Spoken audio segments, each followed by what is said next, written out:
Mais les gars, c'était quoi ce match-là? C'était quoi ce match-là? Franchement, la première mi-temps était vraiment catastrophique. Je regardais ce match et j'avais envie de dormir parce qu'on se fait mener 3 buts à 0 en première mi-temps. Je me suis dit, bon, c'est pas la peine. C'est quoi ce match? Ça sert à quoi en fait? Bon, ça me faisait pas trop mal aussi parce que là, on était déjà champion.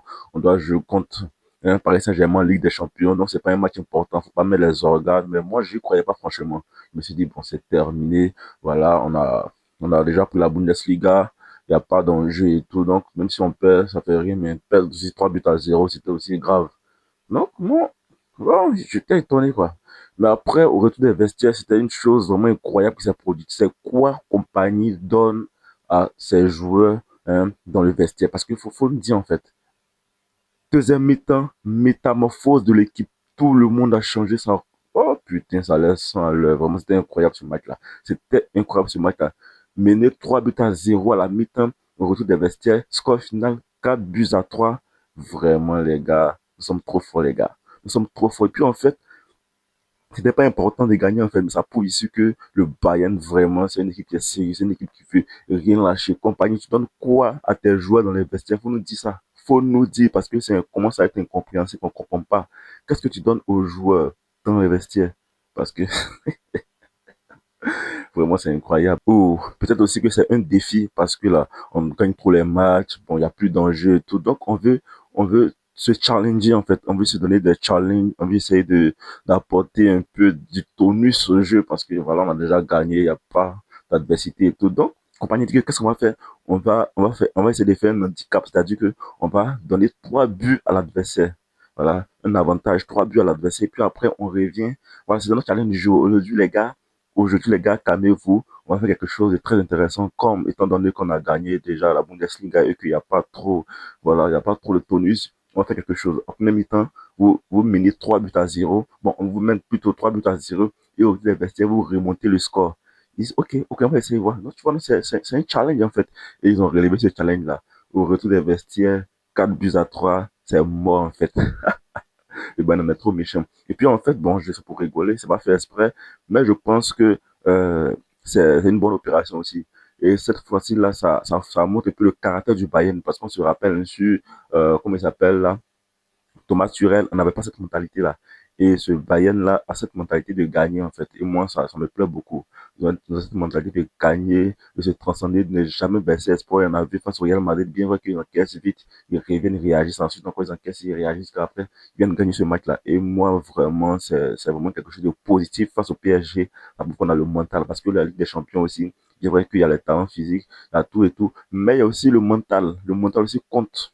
Le mental aussi compte. Voilà, et ce Ben-là a du mental, ce Ben-là a du répondant. Et moi, je suis très, très heureux de voir notre Bayern agir comme ça. Ça, moi, je suis très heureux. Voilà, et c'est super en fait. Ce match-là n'était pas bon. Ce match-là n'était pas bon, les gars. Il faut qu'on se dise la vérité. Et notamment en défense, la défense centrale était catastrophique. Composée de Ito et Kim Min-jae, ces deux-là, vraiment, c'était catastrophique. Et je comprends pourquoi ils sont au banc, parce qu'ils ne peuvent pas être titulaires devant Upamecano et Ta. Ce match-là, vraiment, ça a jeté à la poubelle, en fait. Et j'espère que, hein, ils vont se revoir parce que ce match, vous avez vu, hein, la défense était vraiment catastrophique. Ubik qui a fait des super arrêts, il a tout donné et tout. Mais les deux défenseurs étaient catastrophiques aujourd'hui. Catastrophiques. Voilà, donc ça prouve ici qu'il y a vraiment un grand écart entre les titulaires et les remplaçants, en fait. Quand les titulaires sont revenus en deuxième mi-temps, c'était vraiment incroyable. Bien vrai qu'en premier mi-temps avec les titulaires, voilà, notamment Pavlovic et, comment il s'appelle là, euh, Luis Diaz. Mais ça prouve que vraiment, quand l'équipe n'est pas au complet, vraiment, c'est problématique. On a vu aussi des vestiaires 4 buts, 0 but en question en deuxième mi-temps. Ça prouve que l'équipe était dingue. Je vais donner mon avis sur chaque joueur aujourd'hui. On commence. Je n'ai Ubik. Ubik, je pense qu'il était très bon parce qu'il a fait beaucoup d'arrêts.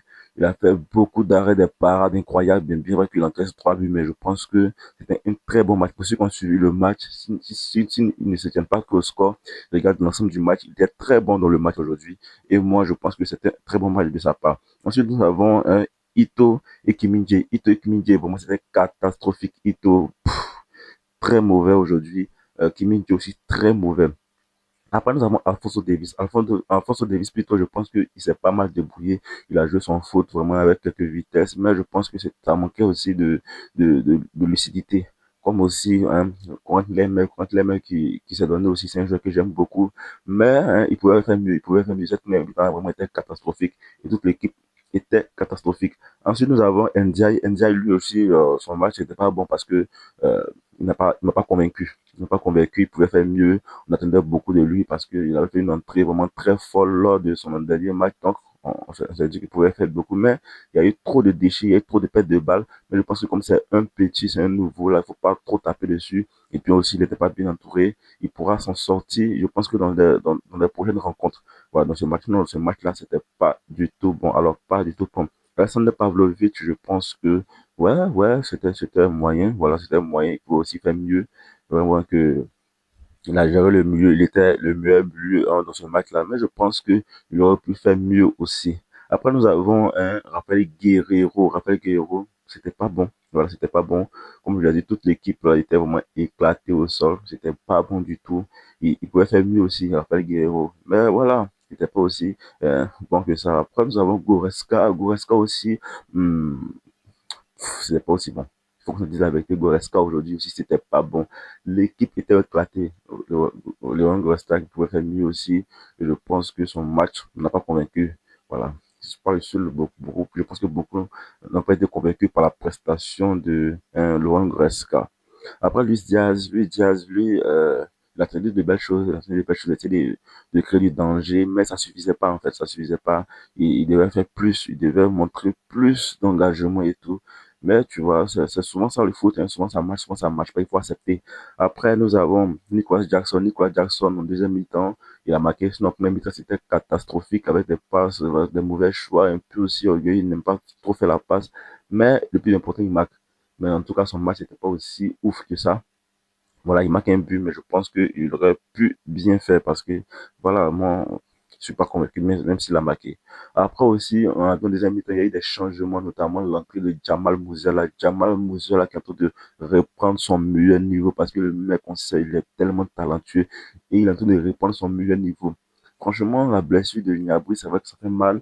C'est vraiment négatif pour l'Allemagne et le Bayern. Mais je pense que c'est une bonne opération aussi. Pour voir toujours le bon côté des choses. Parce que, à son absence, on sait que Jamal Musiala sera là et Jamal Musiala pourra répondre son meilleur niveau. Il a entendu répondre son meilleur niveau parce qu'il marque une passe, il brille. Vraiment, il était top pour le dire Jamal Musiala. Et je pense que c'est le Jamal Musiala qu'on attendait. C'est le Jamal Musiala qu'on aimerait voir. Jamal Musiala, vraiment, aujourd'hui, top performance de sa part. Je suis très heureux de le revoir comme ça parce qu'on sait que le petit, il a du talent. Cette Coupe du Monde de Club a niqué presque toute sa carrière, mais je pense qu'il commence à revenir et en fait très mal. Et il revient au très bon moment parce qu'on a affronté le PSG. Et je pense que c'est une très bonne opération pour le Bayern Munich. Ensuite aussi, nous avons l'entrée de Harry Kane qui n'était pas aussi vu dans ce match-là. Il n'a pas aussi prouvé que ça, mais le plus important, comme le dit avec Harry Kane, c'est de marquer. Il a marqué, en fait, c'est son rôle qu'il a. Son rôle, il a été payé au Bayern pour marquer, pas pour faire le jeu. Même si souvent il fait le jeu, il joue à tous les postes, mais je pense que son rôle premier, c'était de marquer. Et aujourd'hui encore, il est venu, il a marqué, et ça, c'est très bien aussi pour lui, pour sa confiance. Je pense que c'est le soulier d'or ultime. Il n'y a personne pour l'arrêter. Ensuite aussi, on a eu l'entrée de Michael Olise. Michael Olise qui est rentré, vraiment qui a livré une top performance parce que c'est lui on peut dire, qui donne un peu d'espoir au Bayern parce qu'il a marqué un incroyable but. Le 3-2, vraiment c'était incroyable. Un but, vraiment, il fait un crochet, il enchaîne directement.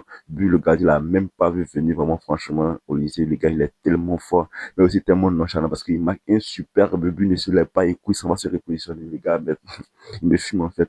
Mais en tout cas, c'était une très belle performance de sa part. En tout cas, dans l'équipe, tout était bon, surtout la deuxième mi-temps. La deuxième mi-temps était bonne par rapport à la première mi-temps parce que la première mi-temps, c'était catastrophique. On encaisse 3 buts, même pas un but marqué. Franchement, c'était dégueulasse, mais heureusement que l'équipe a créé bien dans ce match-là et gagne ce match-là. Donc, dans l'ensemble, c'est bien accompagné. Vraiment, c'est un gars qui a apporté vraiment quelque chose de nouveau au Bayern parce qu'on se rappelle, hein, comme je l'ai dit là, sur le Thomas Tuchel, c'était vraiment difficile. Quand le Bayern est mené 1 but à 0, c'est déjà mort. Mais à 3 buts à 0, on revient 4 buts à 0, 4 buts à 3 plutôt. Et on se rappelle aussi face à Fribourg encore, on était mené 2 buts à 0, on est venu à 3 buts à 2. Franchement, ce Bayern-là, la pire erreur qu'un coéquipier doit faire ou un adversaire doit faire, c'est de marquer en première position face au Bayern. PSG, j'espère que vous regardez ma vidéo. Si vous ne voulez pas perdre le match, ne marquez pas en première position face au Bayern, sinon vous allez vous faire éclater. Il dit bien éclater. Top performance encore, on monte les records. Je pense que on a 100 109 buts. 109 buts, non, 113 buts. 113 buts parce qu'on avait 109 buts, on a marqué 4 avec 113 buts et je pense que les records sont en danger avec